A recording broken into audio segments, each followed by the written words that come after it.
So, ayun guys, kahapon nagbukas na ako ng isang pomelo.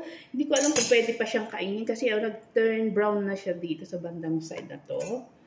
Hindi ko pa nauubos yung isa kong pomelo, nandun pa sa rep. Kalahati pa lang yung nakakain ko.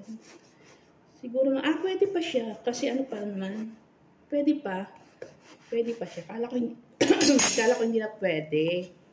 Nag-turn brown na siya dito. Pwede pa pala. Okay, tapos lalagay ko lang siya sa rep na yan. Ay, parang hindi na. Pwede pa ba to? Parang lambot-lambot niya na sa loob. Pwede pa siguro. Sana pwede pa kasi nakakapanghinayang naman guys kung hindi na makakain. Dapat pala binalatan ko na pareho kahapon. Kasi kulay green, ayan, mabilis niyang mabutas. Kasi green na green pa siya kahapon, guys. Kaya hindi ko siya binuksan. Ayan.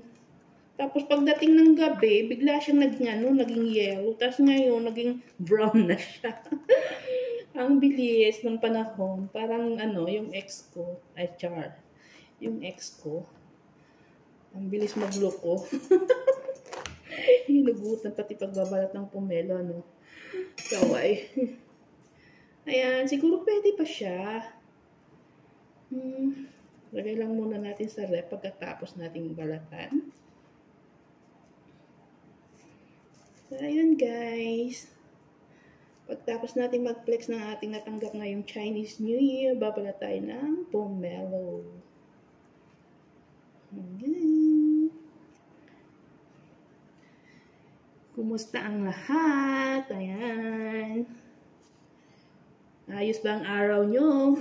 Ayos ba ang gising nyo? Kumusta ang gising natin mga bebe? Ayan. Good morning, good morning. Lapit na ang araw ng mga puso, guys. Back ka naman. Ayan. Love, love, love, everyone. Ayan. Ang mga walang ka-Valentines dyan, magsipagkape na lang. O di na kaya naman, gumamit ng katol. Para di mukhang kaintay. Ayan. Lapit na yung araw ng mga puso. Maglalapit na naman ang mga nguso. Char. Ayan. Good morning, good morning. Ayan. Hello, bye-bye. Good morning, everyone.